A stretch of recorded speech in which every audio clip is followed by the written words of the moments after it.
4,000 people, and I had a fucking idea. And all it was is that I wanted to be in a fucking rock and roll band, and I had a band. But something wasn't clicking, and one day at band rehearsal, I made a decision to quit that band. And at that time, I didn't know if it was a good decision or a bad decision, and if I looked at the event at that moment, I didn't have a car, I didn't have a job, I didn't have a band, and I started walking home. And as I was walking home, I thought to myself, there's got to be 3 other motherfuckers in Los Angeles, California. I can't be the only one that wants to reach into the fucking heart of the music industry and rip it fucking out and change fucking rock and roll history.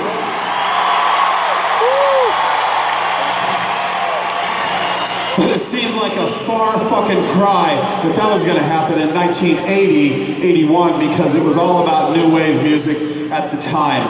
And I went home. Actually, I didn't have a home. I lived off of a girl.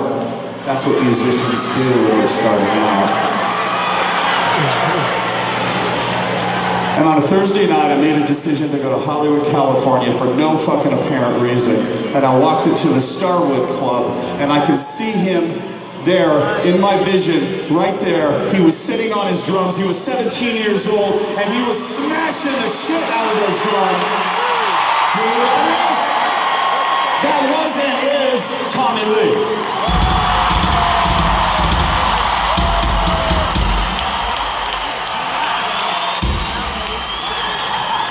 So, what's up? Right? He's fucked up, first of all. I mean, not on anything, he's just fucked up in the head. So, I went backstage, and I sit there and I started talking to Tommy. We sat on the floor. I don't know if you remember this. I bought you 2 beers, I bought myself a rum and coke, and we sit there, and his band was looking at me, and they were thinking, that fucking guy with the weird hair is trying to steal our drummer, and you know what? They were fucking right. And me and Tommy talked about something that night, and I'll never fucking forget it. We talked about how much we loved fucking heavy metal. And something that would become apparently important to Mötley Crüe in our history, and how much we love punk rock as well. We talked about how much we love the bands that came out of the 70s, like Queen and Elton John and David Bowie and Aerosmith and Black Sabbath. And as a matter of fact, a sick little motherfucker named Alice Cooper.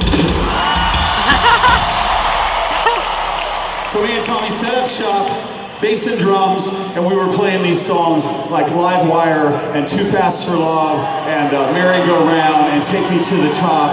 And I guess you get the point, is that we were trying to start a band. And so what we decided to do, we made a decision to go to 7-Eleven and buy some fucking beer. And I'm glad we did, because there was a magazine called The Recycler Magazine. We picked it up, and inside of it, it said, loud, rude, aggressive guitar player, only available. Call me if you're serious. My name is Mick.